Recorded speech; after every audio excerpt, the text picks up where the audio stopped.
You're watching On the Move on Yahoo Finance. I'm Julie Hyman with Adam Shapiro. Well, President Trump has just signed an executive order regarding police reform. Our Jessica Smith is joining us now. Jess, we almost had our first, not child interruption, but parent interruption on the show. I know.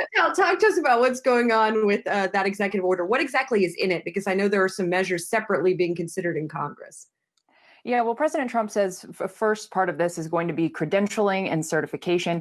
This aims to incentivize police departments to use best practices when it comes to use of force, updated standards. And then he says that will be a part of this new credentialing process that we're still trying to learn a little bit more about. But he also said in his event that he just wrapped up in the Rose Garden a few minutes ago that chokeholds will be banned unless the officer's life is at risk. So that's a pretty big loophole there, but saying that chokeholds will be banned unless the officer's life is at risk. He said they're also looking at more less lethal weapons for police officers and information sharing, tracking the use of force complaints against officers. So police officers who have troubled past can't leave one department and then go to another. And then finally, the last piece of this is co-responding. They say they want to have co-responders, so mental health professionals, social workers going on calls, certain calls with police officers to help deal with people who might have mental health issues. Now, President Trump is also calling on Congress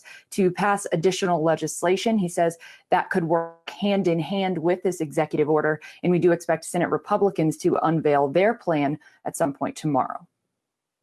Jessica, also want to talk to you about infrastructure a little bit more, because that seems to be one of the things that might be fueling the rally today. A report that finally, maybe we will get an infrastructure plan from the administration. A, how likely is it? And B, do we know what would be in it? Yeah, we've heard this a few times before, so we'll have to wait and see if this actually happens. But Bloomberg is reporting that the Trump administration is preparing this $1 trillion infrastructure proposal as part of its efforts to revive the economy. The Department of Transportation is reportedly putting this together, and it would put some money towards your typical infrastructure projects like roads and bridges, but then it would also put more money to rural broadband and 5G. House Democrats and President Trump have both said that they'd be open to putting infrastructure toward or doing infrastructure projects in order to boost the economy. But we'll see. We have heard this many times before. This is something that both sides always say they want to do, but then they don't end up doing it. We know House Democrats have already unveiled a $500 billion plan. So we'll look to see if there are any common projects that are outlined in these proposals. And of course, we have to wait and see what Senate Republicans have to say about the administration plan as well.